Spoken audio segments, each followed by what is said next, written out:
Oh, shoot. Wrong one. Okay. Visiting Groschel and the Starbind ceremony. Oh, boy.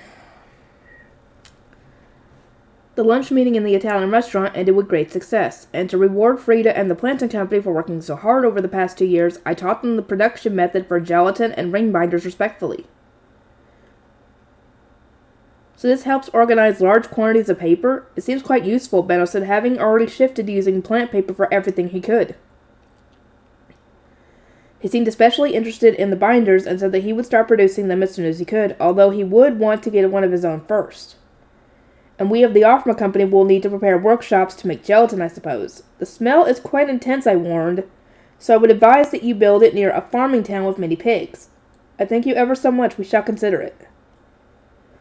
Finishing the gelatin would really broaden the scope of what kinds of products they can make. I purchased laces, improved recipes, and things ended without the exchange of much more money. Rosemine, the final checks are done. We can head to Groschel. Wilfried contacted me by ordinance right after the spring coming-of-age ceremony was over. He spoke with the exuberance of a job well done, and not long after, Elvira sent me an ordinance as the person in charge of the printing industry. Since the final checks had now been done, I would be heading to Groschel once the summer baptism was over. I told my plans to the planting company right away and asked them to contact the Gutenbergs. At the same time, I had the Gilberta company prepare clothes for the Grey Priests. I also contacted the workshops to Gil and updated Ferdinand on the situation. After contacting my castle attendants via ordinances, I formally decided on bringing Brunhilde along with me since we were going to her family home. I would also need 2 apprentice scholars and 2 guard knights, and so, 2 days after the summer baptism ceremony, we departed for Groschel. We met up with the Gutenbergs at the front gate of the temple just as we had done when heading to Hollensdale. Since there were so many of them and they had so much luggage, I was using Leslie in his coach bus form. Wow, the heck is this thing? It's so cool, Heidi exclaimed, her eyes sparkling. She practically dived into Leslie before anyone else, leaving all the luggage to her husband, Joseph, and squealed with delight as he hopelessly shouted for her to come back out and help him.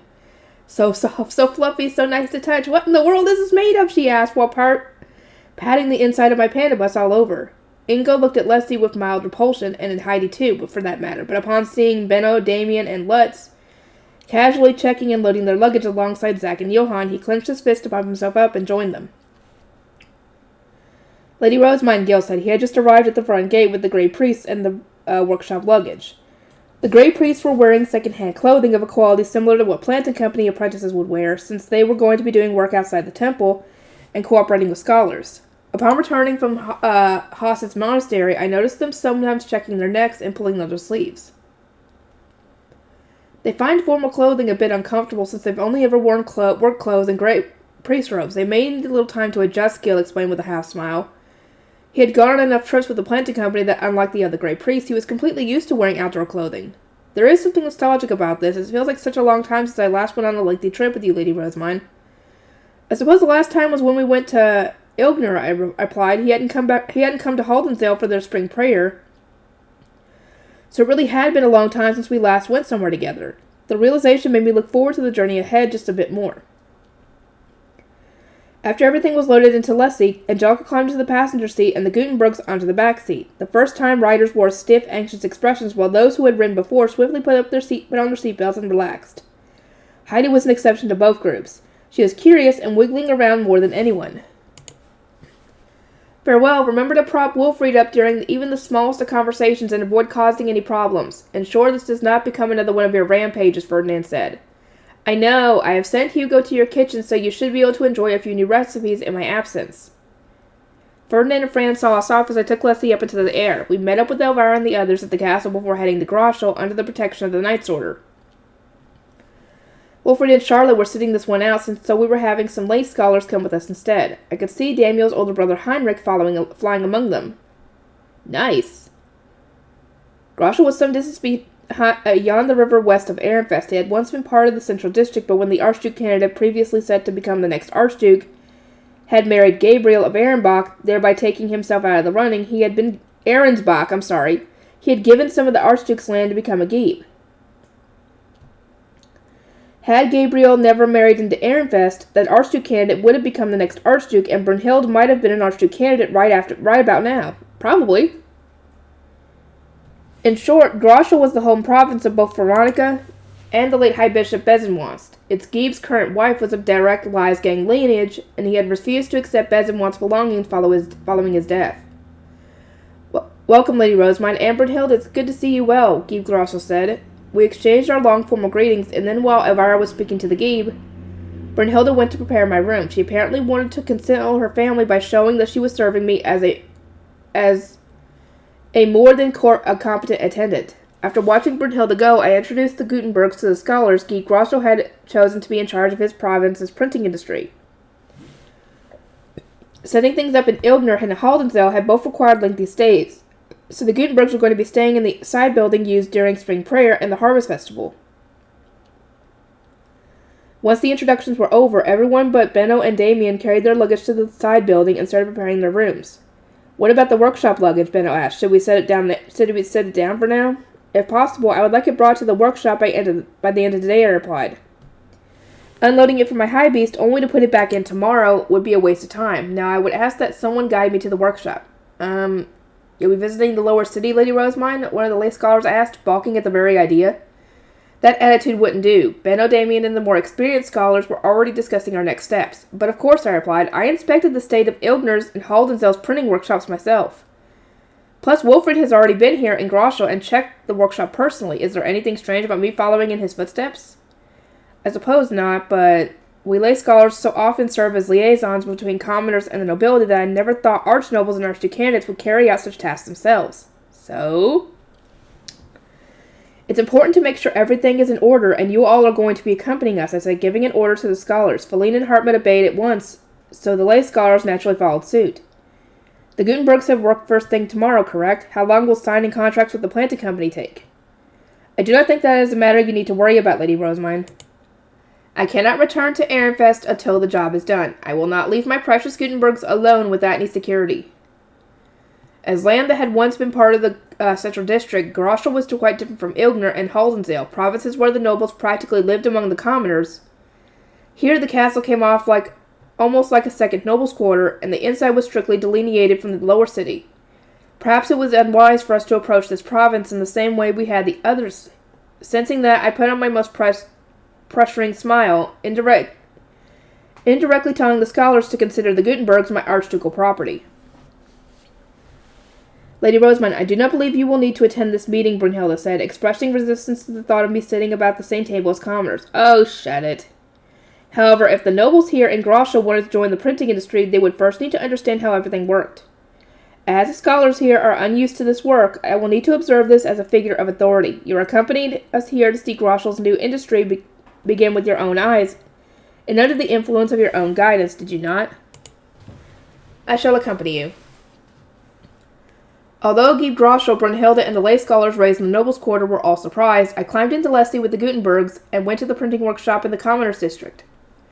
My panda bus seemed to have deeply unsettled the commoners, and the older guy who seemed to be the foreman welcomed us with his mouth agape. Well, of course, you see that coming very often. Actually, at all. These are the Gutenbergs who shall henceforth be directing you, I said. They will only be staying here in Grosha until the harvest festival. Use this time to master their techniques so that you may run the printing and workshop yourself once they are gone.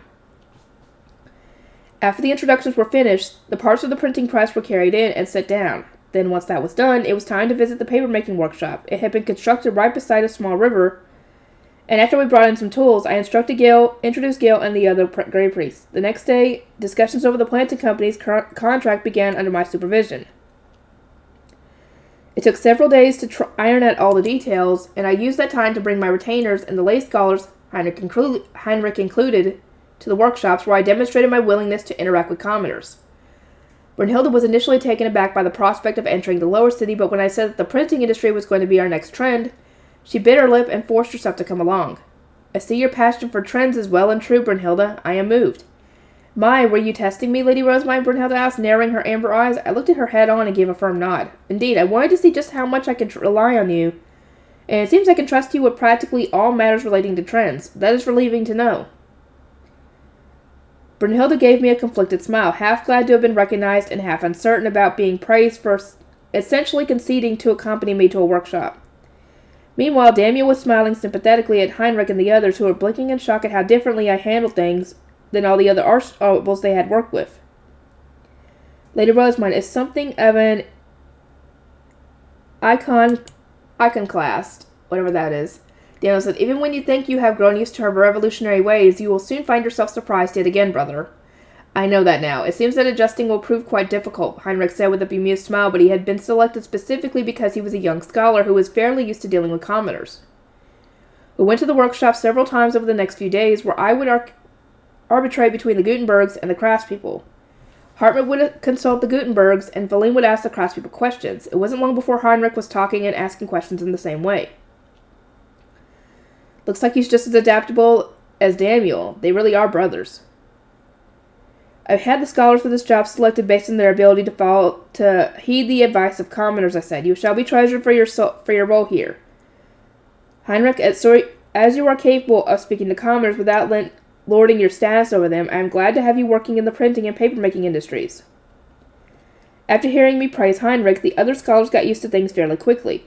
If they continued growing as they were, we would soon have an entire group of scholars who could actually speak with commoners. On my last day in Groschel, Gabe Groschel, with whom I had only spoken during meals, looked me in the eyes and said, I see. Now I understand why Brunhilde and Navarra said you think in fundamentally different ways from us. That was probably his way of saying that I was completely unlike a proper noble, but I didn't care, since I was getting the results I wanted. The time soon came for Benno and me to return to Ehrenfest. We departed in my panda bus, leaving the other Gutenbergs in Groschel to continue their work. Good luck to them, is all I can say. Word came in that papermaking workshops had been successfully established in many parts of the duchy. The days passed steadily as I continued sending planting company workers and grey priests to various provinces and coordinated with the papermaking instructors in Ilgner via ordinances. Hugo and Ella have their star binding tomorrow now, don't they? I asked. There is a ceremony in the nobles' quarter as well, so we must plan accordingly, Fran said with a light sigh. Since 2 of my personal chefs were getting married, Nicola will be alone in the kitchen tomorrow. Monica would go to help her, but then we would need a female attendant to take care of me. Don't worry about it, Hugo said, having been called over by Fran. He was grinning from ear to ear, not even trying to hide how thrilled he was. We already did all the prep work needed for Nicola to handle things on her own tomorrow. Still, it didn't change the fact that Nicola was going to have her hands full tomorrow, especially since she would need to judge when the ceremony was close to finishing and prepare lunch for me.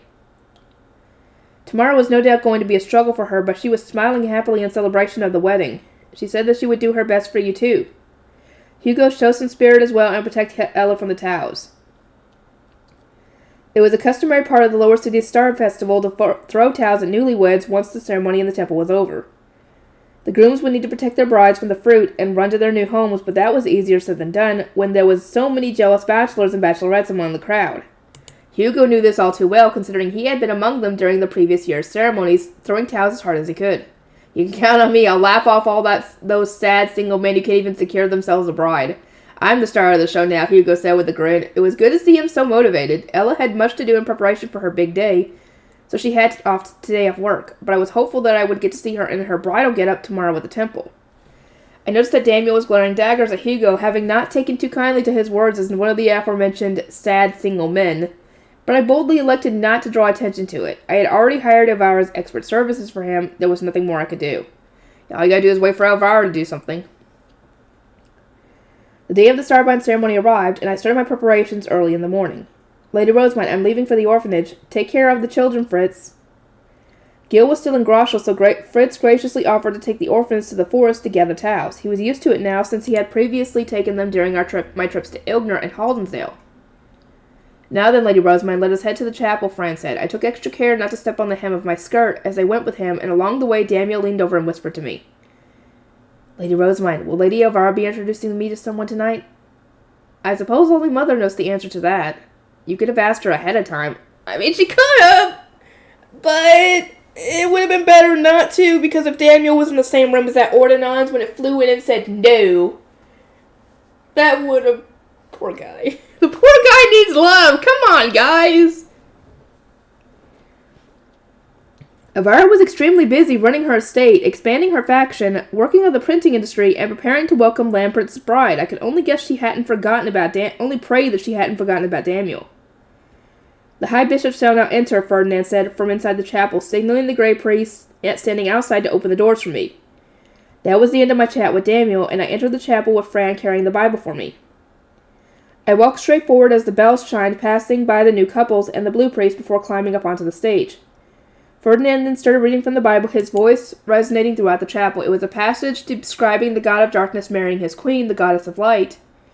And while various problems occurred after their marriage, they overcame them by uniting their strength. It was the perfect story for the Starbind ceremony. As I listened to Ferdinand from the podium, I gazed down across the line of couples. The Starbind ceremony was always fun since everyone wore the divine colors of their birth season, which turned the crowd into a veritable rainbow of colors.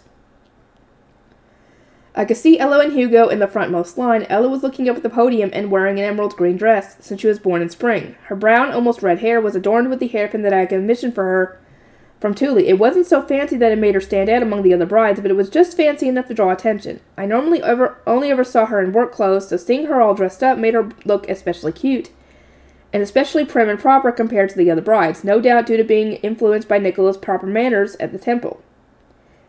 Ella seems fine, but what about Hugo? Unlike Ella, who gave a calm smile when our eyes met, Hugo was standing in his dark green clothes with a rigid expression that exuded anxiousness. Oh, poor guy, he's nervous. His proud grin from yesterday was nowhere to be seen. A sharp pang of concern suddenly struck my chest, but then I saw him look down at his soon-to-be wife and receive a teasing smile. It was so heartwarming that I immediately stopped worrying. No need for me to worry about him when he has a cute wife doing all the worrying already. Hope you two keep flirting forever. Those were the thoughts that ran through my mind as I started reciting a prayer to bless the gathered couples. Almighty King and Queen of the endless skies, O God of darkness and Goddess of light, hear my prayers. May you grant your blessings to the birth of new unions. May they who offer their prayers and gratitude to thee be blessed and with thine divine protection. I cannot talk right, apparently. I hate that. When I finished speaking the prayer of the married supreme gods, black and gold lights flew out of my ring and rained down on the married couples. I could see Hugo's and Isla's eyes opened wide. This is their first time seeing one of my blessings. Your future will no doubt be bright now that you have obtained the blessings of the king and queen gods, Ferdinand declared, at which point Grey Priest pushed open the creaking doors leading outside. The bright summer rays reflected off the pure white stone of the chapel, brightening the room up in an instant. The silencing magic tools lost their power at the same time, and the newlyweds began chattering excitedly. All right, a real blessing. We got a blessing from the High Bishop. Now we just gotta escape the Taos. We're gonna win no matter what. I can feel it. The grooms pumped themselves up before leaving the temple, ready for the upcoming festivals. Hugo excitedly turned around to look at me, while Ella looked up at him. High Bishop, thank you for the wonderful blessing, Hugo shouted, his voice echoing throughout the chapel. His abrupt yell made the other married couple stop and call out their own words of appreciation. This is far from my first blessing here in the temple, and people always shouted with surprise, but never before had they faced me head-on and actually thanked me directly. I couldn't help but smile. May you all have happy lives, I said. Hugo and the other couples cheered at my response, making the atmosphere even livelier than before. All right, let's go, Hugo said to his new wife. Today I'm going to protect you no matter what. Not just today, though, right? You'll protect me forever, won't you? Of course. Oh, boy, here we go. Hugo picked Ella up and ran out of the chapel. With any luck, he would make it all the way to their new home just like that. Here's hoping.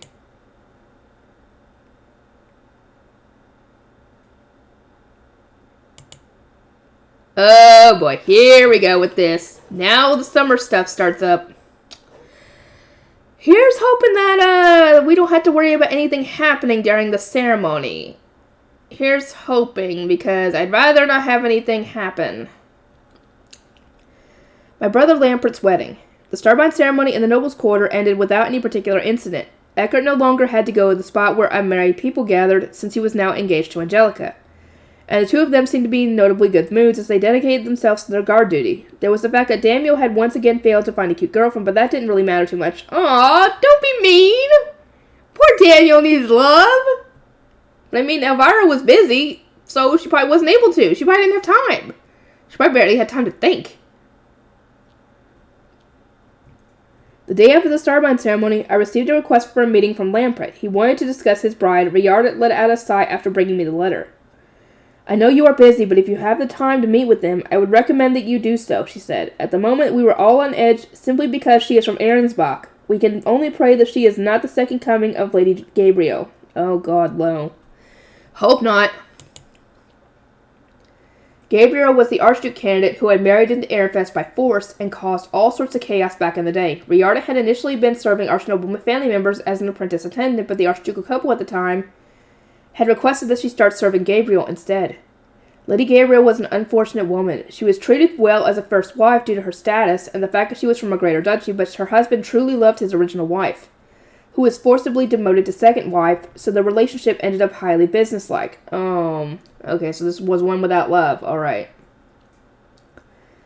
Gabriel had convinced her father that Ehrenfest would welcome her with open arms since she was an Archduke candidate from a greater duchy, but her new husband did not welcome her at all. She moved to form her own faction by spreading new trends and garnering attention, and prompted the retainers she had brought from Arensbach to marry Ehrenfest nobles, but finding partners for them was not so easy. Ehrenfest archnobles were all related by blood and by extension connected to the Lies gangs. Riarda was no exception, though her blood connection was far from strong.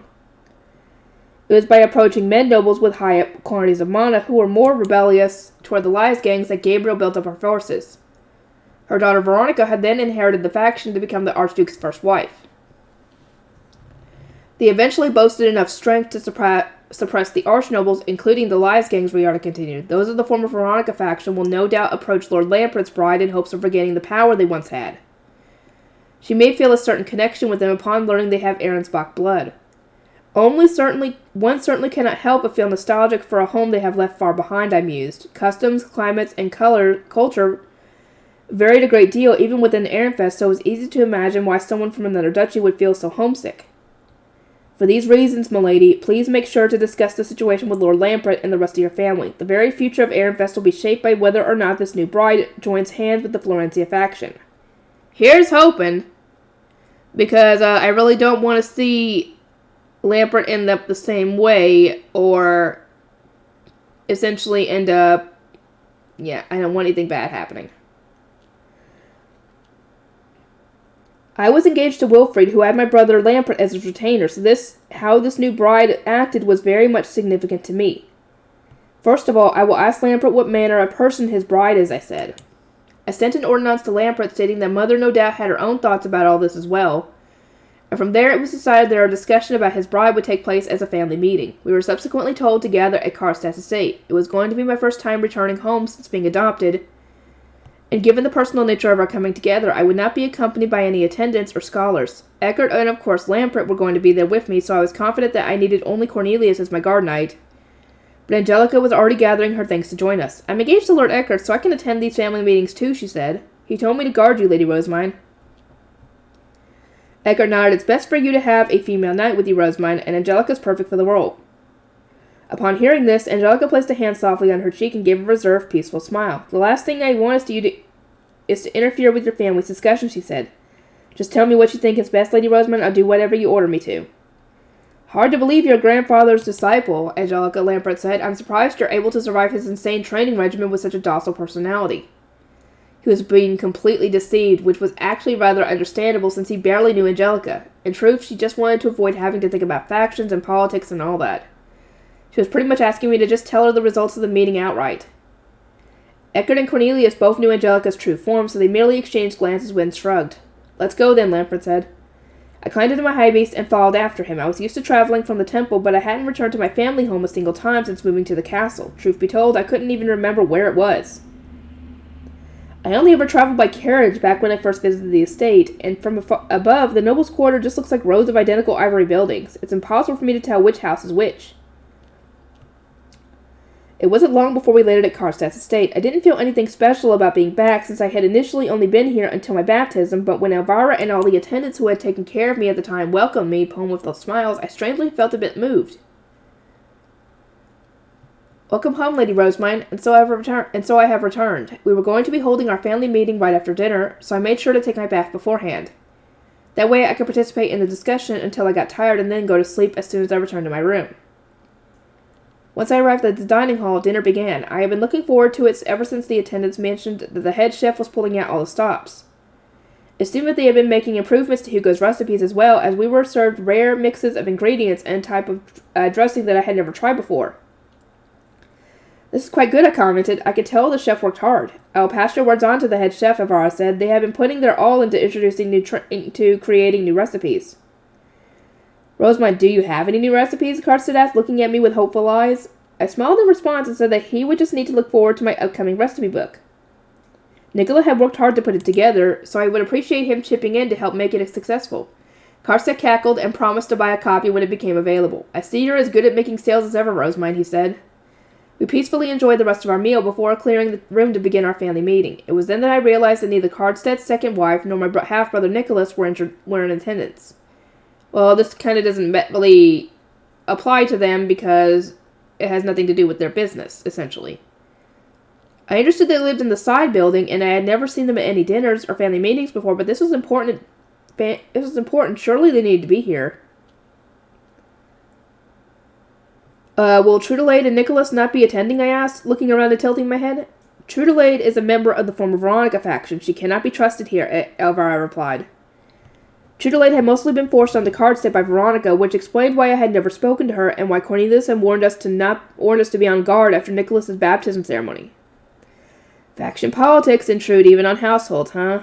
Nobles sure like making things difficult. Now then, Lamprey, let us hear your case, Elvira said with a calm smile. What manner of woman are we bringing into our house? Naturally, I have acquired some information myself, but I wish to hear it from you. I mean, he knows the girl best. After sitting up straight, Lamprey began. His bride was called Aurelia. She was the daughter of Ob Arensbach's little brother, but her mother was a third wife. As a result, despite Aurelia being the Ob's niece, she had spent little time with him and was treated poorly among her father's other children.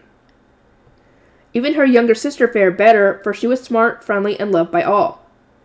Finally, Lamprey informed us that Aurelia's mother was an archnoble from Frembeltag, which meant her position had suffered following the Civil War. Where did you meet, and what was it that sparked your connection? Elvira asked, holding a pen over the several sheets of plant paper she had set down on the table. She looked deadly serious, but I was pretty sure she was just hungry for material for her next romance story. Oh, yep, that's probably it. She pried into every little detail, from the first time they met to how they felt about having to separate, and then give a satisfied nod. As expected, there is much one can only know from asking those involved. Some of what you said differ from what I understood. I am unaware of what you heard, Mother, but Aurelia simply has naturally sharp, narrow eyes that make her resting expression look deceptively evil. She's not a bad girl. In truth, I swear it. Lambert said, hurriedly explaining that people often misunderstood Aurelia due to her features. Please do everything in your powers to get her into the Florencia faction. Yeah, there are people out there who do have naturally mean-looking faces, and that sucks, because they could be the nicest people ever. And it just sucks that people would judge them based on how they look. She will soon be part of our family regardless. No matter the situation, I will welcome her and invite her to join our tea parties. What happens next, however, depends on Lady Aurelia. The former Veronica faction will approach Aurelia without fail. How would she judge them, and what place would she take at Ehrenfest? Lambert seemed to deliberate in what he said to her, or needed to be deliberate in what he said to her in order to guide her into the Florencia faction. Setting Lady Aurelia up to have a comfortable life here is not my job, Lambert, but yours as her husband, Elvira said. Mother! The strength of our factions may have changed, but she is a bride you selected and petitioned to marry, no? Should you not be demonstrating that you were determined to protect your wife under any circumstances? How can you work as a knight if you cannot even do that? Lambert swallowed hard. I could see Karstedt averting his gaze out of the corner of my eye, no doubt having realized since taking me as his daughter how much of a burden he had put on Elvira during the conflict between his second and third wives. It is necessary to teach Lady Aurelia the politics of Ehrenfest as soon as possible, Elvira continued. She needs to know what Lady Gabrielle and Lady Veronica did, the vengeance of the Lies gangs, what happened to Rosamund, that her marriage may split apart the factions that we are finally starting to unify, and so on. These are all matters of the past that Lady Aurelia has no involvement in, but the knowledge of them will determine her future. Even if Aurelia wasn't personally to blame for such events, local feeling toward Arensbach was simply too conflicted. What will you reveal, and what will you keep hidden? Who will you introduce her to, and who will you keep from her? How will you protect your wife from another duchy? I shall be watching to see how you handle all these things, Lamprey, Elvira said, her dark eyes gleaming as she eyed him carefully. Cornelius and Angelica gulped at the intensity of her words, and she wasn't even speaking to them. If Lady Aurelia were to display the skills necessary to organize the former Veronica faction, and guide them into joining our faction, I would throw up my hands and welcome her with open arms. Lady Aurelia, you have one heck of a job ahead of you. Oh, she does. I kind of hope she is able to actually do that, because that would be amazing. That would be great. Though I am sure that once that happens, people in the former Veronica faction who are not okay with this will split off and form their own faction. That's most likely what's going to happen. I was sure that Aurelia wasn't expecting to be faced with such a Herculean task. Lampert wasn't really much like Elvira after all. Moving on, Elvira said, I'll prepare your living space in a side building. It is best that you remain within the estate so that we may observe the movements of... Remain within the estate so that we may observe the movements of nobility. You may find this a little stifling, but you will survive. Mother, what of our furniture? We have some to spare that you may use. Lady Aurelia likely has her own taste, so it would be best to wait until she arrives to purchase some of your own, Elvira replied. In truth, it seemed like somewhat of a negligent suggestion. Perhaps it was because this matter only involved family, but it was rare for Elvira to be slack like this when she was usually so on top of things. I wonder if she's tired. That's a possibility. Lampert, you are preparing for your wedding as well, no? I asked. Rather than leaving it all to Mother, I would suggest finding out what you will need to purchase for yourself. I suppose, but is this not a task best suited for a woman? Not in the least. You know what Lady Aurelia's tastes better than any of us, do you not? Mother has never met her before, so there's no way she can know what is needed. Unless, dear brother, you mean to tell me you do not know your own bride's preferences? I went on to ask Lampert a few questions about Aurelia's tastes, and the answers he gave were actually pretty good. It seemed that he really was keeping a close eye on her. The situation was somewhat unfortunate, but he was lucky enough to be marrying someone he actually loved, so I hoped their marriage was going to be a happy one. I hope so, too. Lampert, what manner of jewelry does Lady Aurelia like? Elvira asked. What face stone did you prepare for her?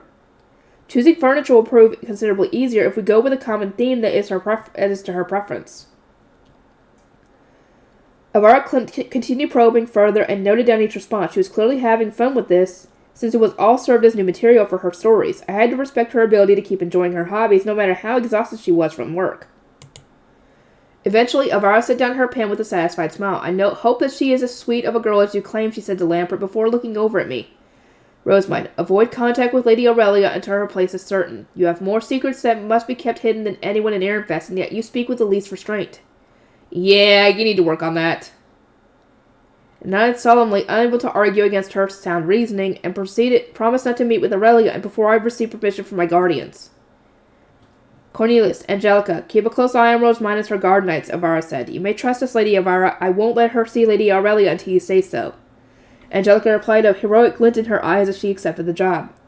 Elvira gave a pleased nod, then looked between Angelica and Eckert with a quizzical expression. Speaking of which, when will you and Eckert marry? She asked. The matter is not particularly pressing and can wait until next year, unlike Lampert's marriage, but it will be best to start soon. Would you not feel uneasy if things were not settled soon? Apparently, Eckert was still living in the separate estate he had shared with his late first wife. Ooh, that's going to be awkward. For Angelica to move in, he would need to clean up the place and exchange old goods for new ones. Oh, he doesn't want to do that. Because that still reminds him of his first wife, and he don't want to forget about her. Oh my god.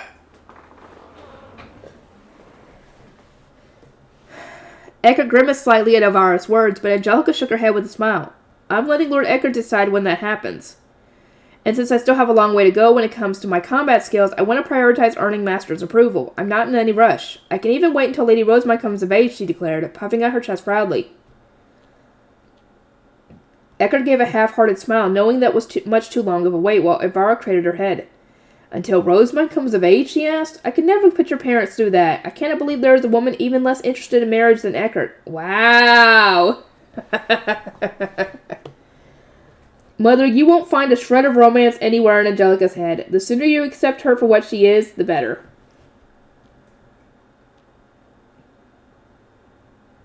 We settled on Angelica marrying before she turned 20 so that she wouldn't be considered socially out of date. And that marked the end of the day's formal meeting. Our family meeting. Now then, Rosamund, off you go to bed, Elvira said, having called the meeting to a close. I only caught a few glimpses of her expression on my way out, but she looked quite tired. Mother, you must be quite busy unifying factions and preparing for the brides on top of all your scholar work, no? I may not be very useful, but I could at least offer a blessing of healing. Would you like one? Of healing? I am not hurt or anything of the sort. It might do something to ease your spirit, Mother. May you have Helshmer's, the goddess of healing's blessing. I prayed to my ring, and a green light slowly floated out. My hope was that it would heal Avara's heart, even if only a little. She gave a kind smile as if my feelings had been conveyed. I thank you ever so much, Rosamund. I feel as if my exhaustion has faded. Let us have a family tea party together tomorrow. It has been far too long. Our head chef can make various sweets of their own now. Certainly, I am looking forward to it. On the way back to my room, Cornelius slumped his shoulders. I'm exhausted, he said. I know interduchy marriage caused a lot of problems, but I didn't think they were this much of a pain in the neck. I know. Agreed, I replied. I already know that love isn't enough to justify a noble marriage, but this surprised me as well. Are you this apprehensive because you have your heart set on someone from another duchy? No, she's from... Cornelius started responding as per the natural flow of conversation before suddenly clapping a hand over his mouth.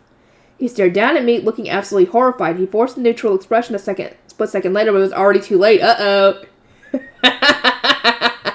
I cackled. My, so you wish to escort a girl with an errand vest then? Have you asked her already? If you wait too long, some handsome man may come and sweep her off her feet. It's like I got two mothers now. Here, we're at your room. It's time for you to sleep. You're tired, right? You gotta be tired. You should rest now that you can sleep with... So now that you can sleep with Schlaftraum's blessing. That Cornelius speedily pushed me into my room without answering a single one of my questions. Oh, boy. But yeah, he does need to hurry up and do that, or else he will lose his chance. Our tea party the next day was also about Lampert's marriage. Since the ceremony was going to be held at the duchy's border, we were planning to eat lunch at Count Lysgang's manor before heading to the border gate. Will you be spending the night at Count Lysgang's estate, I asked. I would imagine so, Elvira replied. It has not been set in stone, but there are many members of the Veronica faction in that area, and few other places suitable to house the Archducal family, especially now that Lady Veronica has been punished. I recall that I had been attacked even at Count Lysgang's mansion during a past spring prayer while I was in the side building for priests. I had been asleep, so I was unsure of the details, but I hope the same thing wouldn't happen again. You do not need to fear any attacks, Elvira said with an elegant giggle, no doubt having read my expression. We shall be bringing the Knight's Order with us. Oh, good. We'll need help with that.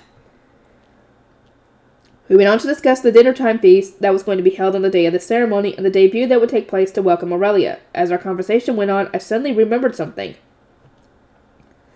Speaking of which, were you unable to find a partner for Daniel, Mother? Was it too much even for your talents, I asked. The timing was simply unfortunate. There is not much that can be done until the faction politics begin to settle down. Elvira said with a troubled sigh. Finding a wife for Daniel was apparently going to be exceptionally difficult indeed. First of all, Elvira was unable to pair him with another lay noble, although they were of the same status. They would have incompatible mana levels. Pairing him with a med noble seemed like the natural solution, but just as Bridget had shown resistance, it would take a lot of resolve for a med noble to lower themselves into status to wed into the family of a lay knight with no estate to inherit. Yeah, that's the whole situation all over again. On top of all that, anyone who married the retainer of the Archduke's adopted daughter would essentially be locking in their faction alignment in place. Few men nobles wanted such a thing, as their general strategy was to stick with whoever appeared to be winning. And now that Arensbach brides were being wedded to the duchy, lay nobles and men nobles alike were all watching with bated breath to see how the power structure would shift. Well, of course. Of course, there was also the fact that, despite him now being my retainer, Daniel had originally been made to serve in the temple as punishment. I valued him a great deal, but outsiders had no way of knowing that. To them, it looked as though I might cut him off at any moment. The majority thought it was only a matter of time before I swapped him out, much like Bonifacius had recommended, which complicated matters further. Upon returning to the temple, I informed Daniel of what Elvira had told me. In short, it seems that it will prove difficult to find you a wife in the near future, I said. Or in other words, I'll never get married here. Daniel said, hanging his head. I was feeling too sorry for him to outright agree, so I tried to come up with a better way to phrase my response. It will simply take some time. You need only wait until politics have calmed down and my mothers have complete control over Ehrenfest, or when younger lay nobles with my compression method grow up enough to match your mana. You may as well have said it's never going to happen, Daniel murmured sadly, but there was no helping the situation. I didn't have any appropriate connections among the nobility, plus it wasn't even my place to help him. As Daniel slouched over dejected, I started preparing to hold a starbind ceremony at the border gate, which lacked a chapel, and selected which prairie priests were going to accompany me. I spent the following days under Ferdinand's tutelage, learning to make armor from face stones and protect the Grey Priests. I was taught a spell that used bands of light to ensnare an opponent, a spell that produced a net to capture many foes at once, a spell to make a simple goddess shield, and several others, all to ward against ambushes. Better safe than sorry. Yep. Especially with how the track record has been so far. According to my retainers who travel between the castle and the temple... Dang it. A discussion had taken place in the castle regarding our guards from the Knights Our guards from the Knights Order, the lodging arrangements, and the preparations for the feast. Everyone had now been given their duties. A letter from Gilson arrived, informing that the merchants from the other duchies had started to appear, and when I visited the orphanage and the workshop, I could just feel how much busier the lower city was. The summer proved much livelier than any summer the lower city had ever seen before. And when it eventually came to an end, we prepared to depart for the duchy border. The wedding on the border. Here we go. For today, I had made my panda bus especially large. I was transporting Fran, Monica, and Nicola as my temple attendants, 2 of Ferdinand's temple attendants, Hugo as my personal chef, and 4 castle chefs, as well as the offerings and divine instruments needed for the starbind ceremony. As for my noble retainers, there was Audley and Brunhilde as my attendants, Hartman as my scholar, and Angelica and Lenore as my guard knights. I had prioritized bringing Lenore, our Lysgang-related nobles, since we were going to be staying in the Lysgang summer mansion, and Angelica was coming because she was engaged to Eckert. Everyone else was staying behind. Cornelius was coming along, not as my guard knight, but as the groom's younger brother. Likewise, Karstead was coming as the groom's father rather than the commander of the Knight's Order. So Sylvester's guards were being organized around the vice commander. Since the ceremony called for the participation of both archducal families, Wilfrid and Charlotte were coming with the archducal couple. Bonifacius might have been expected to come with us in that sense, but he was already retired. So it was perfectly acceptable for him to stay behind. He was going to be guarding the castle, which was now less protected than usual, considering that we were bringing so many retainers with us. Yeah, someone's going to need to protect the castle. We had with us temple workers for the ceremony, our attendants, the archducal family, and their retainers, the Knights Order to serve as guards, and to top it all off, Fruden and his family. I couldn't hide my surprise after being told just how many people were going to be participating. That certainly is a lot, I said. If not for diplomatic tensions and the fact that the bride is the niece of the current Arb Arensbach, we would not have needed to come out in so much force, Ferdinand noted. It seemed that when a normal noble was being wedded to another duchy, their families would receive permission from the Arb before going to the border gate to see them off. The involved families would greet each other, then the bride or groom would take their partner home, they would not be married to that point, and would simply wait for the summer starbind ceremony to be officially wed. What would an abnormal noble be? One who requires permission from the king. Marriages involving royalty and archducal family members required not just the permission of the relevant Obs, but also the permission of the king himself. Such weddings were held at the Archduke Conference, with the sovereign high bishop coming from the sovereignty's temple to perform the rites. The starbind ceremony would then be held in the chapel deep within the Royal Academy, where we had gone to get our divine wills, and following that, those women would be debuted in their duchy. The wedding certainly wasn't held at a border gate with the archducal families gathered like this. The question is, why has this particular marriage ended up such a large scale? Perhaps Ob Arensbach is worried about his niece marrying into a family with rich Lysgang blood and is putting pressure on us to ensure she's not neglected as Lady Gabriel once was, I said, stating my theory with a proud expression. Ferdinand shook his head. You're thinking it's shallow. If Lampert is to be believed, his bride is the daughter of a third wife from Frembeltag. She would not be worth this much of a fuss. I would imagine Ob Arensbach's primary objective is to intimidate us into obedience, given our attempts to move away from Arensbach by settling on trade with Klassenberg and the sovereignty. His duchy is presumably in quite a panic right now, he said with a sigh. For decades, Ehrenfest was under the control of the Veronica faction, which had deep connections to Arensbach due to her being the daughter of Gabriel. It was expected that these connections would be maintained once Sylvester, as Veronica's son, became the Ob, but instead, Sylvester chose to save your life and punish his mother and uncle, even at the cost of cutting off his own power base entirely. Only then did I finally understand the situation that Sylvester had been in. Back then, with my understanding of noble politics had been practically non-existent,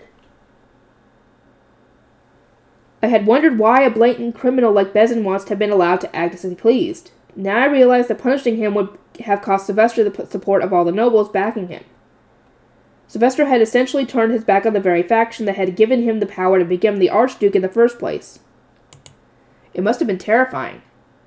Sylvester's situation was comparable to me executing or distancing the Archducal couple, my siblings, Karstedt, Ivar, and almost all of my retainers at once. My new power base would become former allies who no longer trusted me, nobles who weren't at all close to me, and nobles of the opposite faction who had previously been working against me. I would need to live and lead the duchy with barely anyone I could trust on my side. You do not need to look so down, Ferdinand said. Sylvester made the decision he did because he believed it was necessary. And indeed, it was necessary for the future of Ehrenfest. That aside, I imagine Ehrensbach hopes to use this opportunity to observe you, which they failed to do at the Royal Academy. Let me stop you there, Ferdinand. I already know what you're getting at. I won't do anything without your explicit permission, and I need to keep the power of my blessings to a bare minimum. Is that what you're about to say? Ultimately, the plan was for me to follow behind Ferdinand like a duckling, to make it seem like I was little more than a powerless puppet being controlled and propped up by my guardians. It was early in the morning when we actually departed, and we arrived in Leisgang at noon. Compared to when we traveled all over for spring prayer, it was a rather quick journey. And a rather simple one, considering we had just needed to move in a straight line. It helped that we could go faster in our high beast than normal, since everyone in our group was a med noble or greater. Welcome, welcome. Upon our arrival, we were greeted by Count Leisgang and his entourage. The Archducal couple, Wilfried, Charlotte, and the others were guided into the mansion, accompanied by their retainers and the Knight's Order. These are our chefs, one of the mansion attendants said. They are ready to provide their service. Hugo and the court chefs from the castle were here to help prepare tonight's feast. They were also going to be demonstrating how to make the recipes in the book my great-grandfather had purchased to compensate the Leisgangs for allowing us to stay in their mansion. Although we had now arrived at our destination, Ferdinand and I could not go inside immediately. We needed to ensure my high beast would stay formed without me and give instructions to Fran and the others. Our noble retainers stood by while we directed our temple attendants.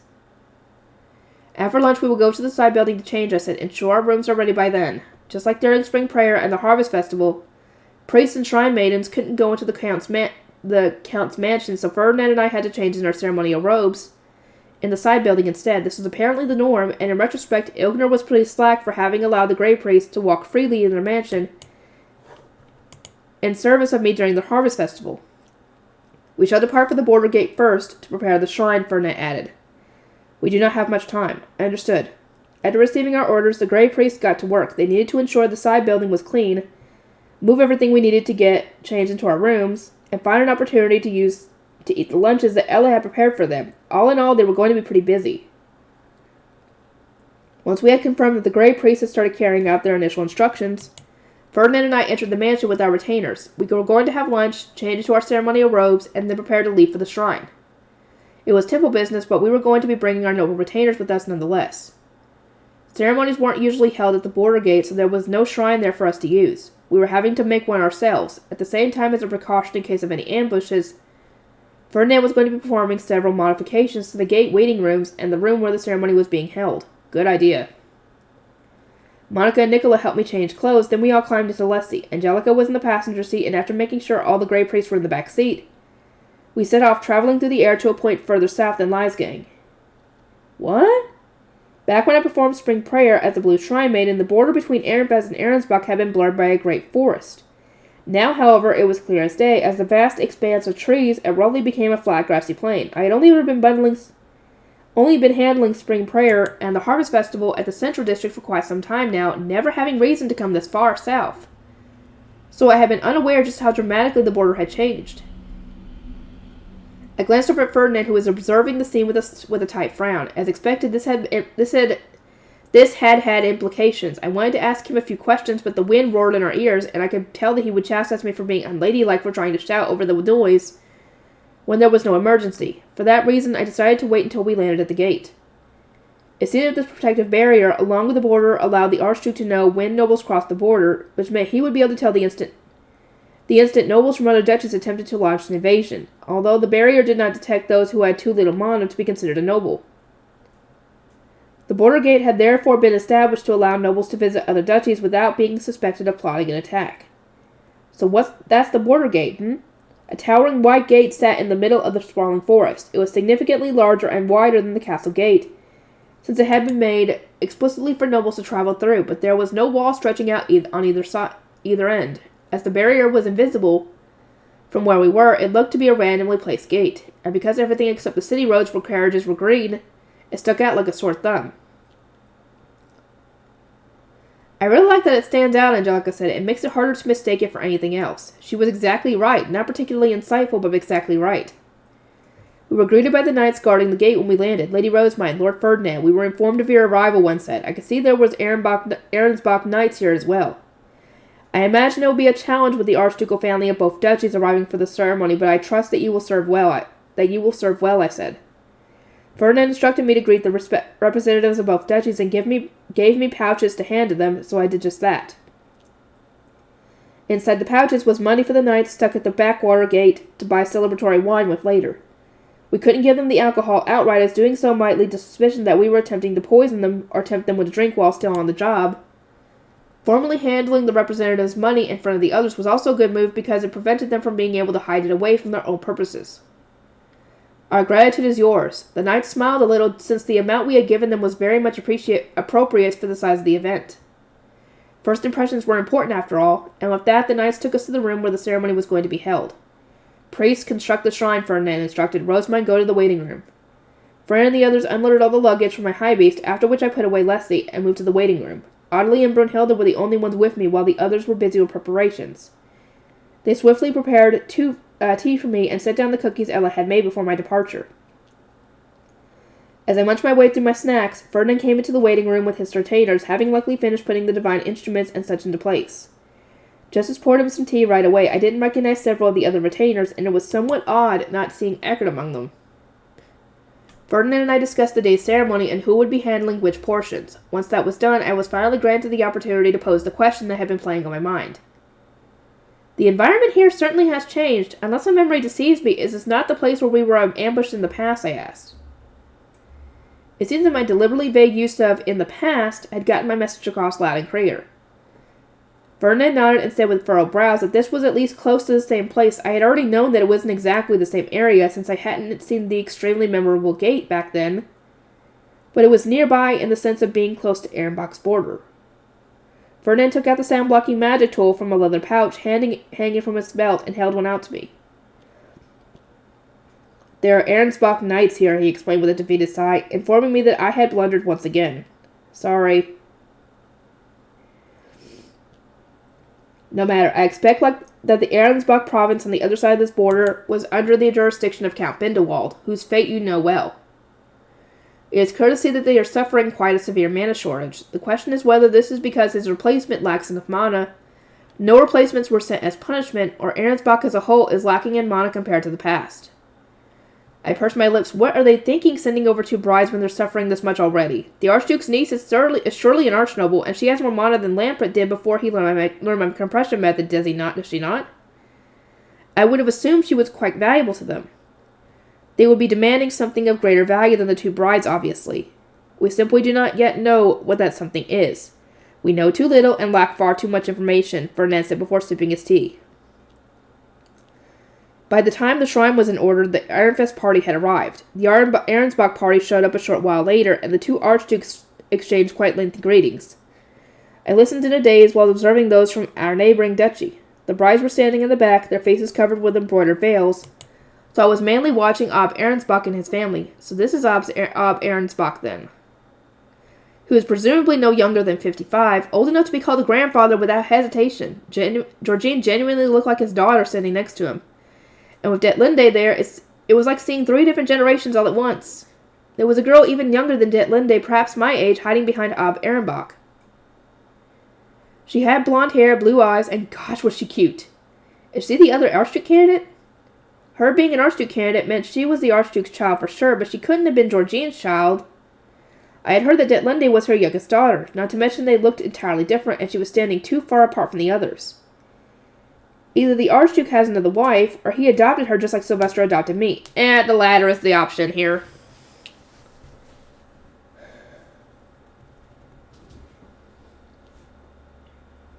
Because that was mentioned in the OBS side story back in the last volume. No, it was the epilogue, I'm sorry. The epilogue. The Archducal greetings ended as I observed the Ehrensbach Archducal family. Georgine was standing a half step behind the foreign Ob, a peaceful smile on her face. She came across as more restrained here and very different from how she had seemed in Ehrenfest. Detlinde approached Wilfried, looking especially friendly. I heard you are now engaged to Rosamund, she said. It does not seem to me that your relationship has changed much. Well, I mean, why would it? Considering they're still 10, and they still got 5 years before that ceremony is supposed to happen, so at least. So, yeah.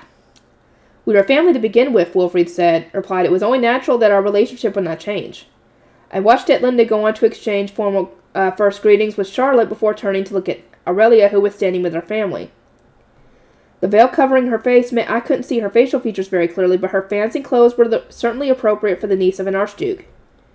She was quite tall for a woman, which made her a good match for a muscular knight like Lampret. They would no doubt look great standing together. Aurelia's father seemed just as old as Ob Ehrensbach. His first grandchild was surely coming of age right about now.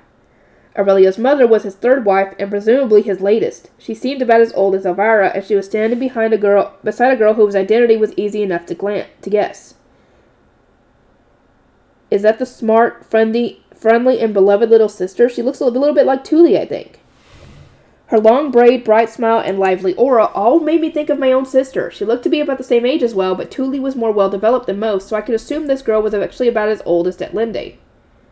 She was already in the Royal Academy for sure, even if they weren't in the same grade. Behind Aurelia's family, I could see Fruden's family greeting the Ehrensbach men noble family from which his bride descended. Now then, let us begin the Starbind ceremony. Ferdinand signaled for the Starbind ceremony to commence, prompting the involved families to move to the room with the makeshift shrine. He and my retainer stayed in the waiting room along with the brides and grooms. Are you perhaps Lampert's little sister, the High Bishop, who will be performing the ceremony? Aurelia suddenly asked.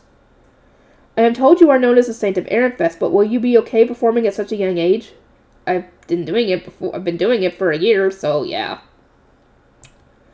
I had been told not to speak to anyone, but I couldn't ignore someone who had already approached me. I turned around on reflex just as Angelica and my retainer surrounded me, the former having taken up a defensive position. The knights from Ehrensbach did the same around Aurelia, as if acting in response. Stand down, there's no place for violence on this day of celebration, I said to my retainers, before turning my attention back to Aurelia. I understand that someone not from Ehrenfest might find it unsettling to see someone as young as me being entrusted with such an important event, but I performed many ceremonies as a High Bishop before. You may rest assured that your wedding will be a blessed one. I didn't know! Lady Rosamund, it is forbidden to speak directly to the bride, Lenore said. I didn't know! I raised my chin and turned my head away from her, dismissively, prepared for whatever scolding my guardians would give me later. I'm not speaking to the bride, I said. I am merely thinking aloud. My, your voice was quite loud, though, Audley said, but I was determined to stand my ground. That was when a thin, shaky voice came from amid the Ehrensbach knights. It was presumably Aurelia, but there was so many people now between us that I couldn't quite tell. This is me thinking aloud, too, but will you truly be blessing us? I blinked in surprise as Aurelia sounded. Ehrenfest was rupturing internally, since the former Veronica's faction was feeding information to Ehrensbach, at least from what I knew. From our perspective, these brides were being forced onto us, but perhaps they were being forced into this by higher authorities. If so, they must have been more worried and anxious than anyone, since they were traveling to new homes amid what was nothing short of political turmoil. I am still thinking aloud, but it is only natural that new couples will be blessed. That is why I am here. Of course, I imagine everyone is ill at ease, given the complex political relationships at play. But the brides and grooms will need to build their own lives in Ehrenfest by communicating and supporting one another. I pray that these lives will be filled with joy. As Aurelia and I continued our conversation, under the weak guise of thinking aloud, our guard knights faced each other, sighed, and then ultimately backed down. The atmosphere in the room seemed to relax soon after. The High Bishop shall now enter, came Fran's voice on the other side of the door. I smiled at the two brides before heading for the open door with the Bible in my arms. I entered the room in which the ceremony was being held and made my way over to Ferdinand, naturally taking great care not to step on the hem of my robes and fall flat on my face during this important ritual. Before eventually taking my place beside him, I could feel the intense gazes I was receiving from Ehrensbach's side of the room. I had Ferdinand put the Bible on its podium as per usual, and then stepped onto the stand that had been placed for me behind it. Ferdinand began speaking when I was ready. Now begins the starbind ceremony. All brides and grooms step forward. Grey Priest opened the door, and the two new couples stepped inside. It was a tense moment for both the Ehrenfest and the Ahrensbach's Knight Order, who was busy staring each other down, but the involved families clapped and gave words of celebration, which was a relief to see. Ferdinand read from the Bible before confirming the couple's intent to marry as both archdukes stood by. Since the brides were marrying into Ehrenfest, we were the ones who had to prepare the wedding documents.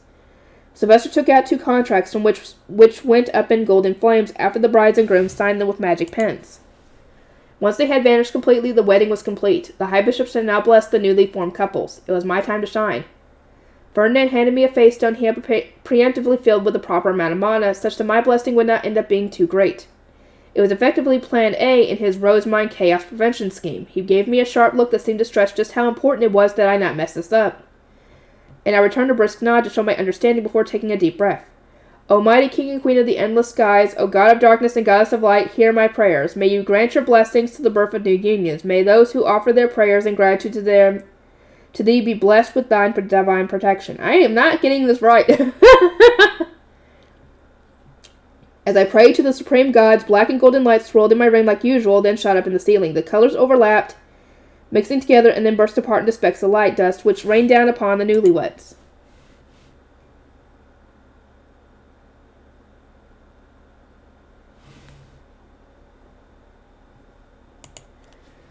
I had been told not to make a spectacle, and since there were only 2 couples, the blessing ended up being fairly small. Its distribution was usually affected, but to at least some degree, by my feelings, but this time it went out equally to Lambert, Fruden, and their new wives. As a sign of relief, I heard awed mutters and whispers from the Ahrensbach side of the room. O Saint of Ehrenfest, that was a magnificent blessing. I am honored. Abba Ahrensbach wore a smile as he praised my efforts, but his eyes were not on me, they were on Ferdinand. Oh, great! No, leave Ferdinand alone. Leave him alone. Okay, I'm gonna have to end this here, and I'll see everybody next time.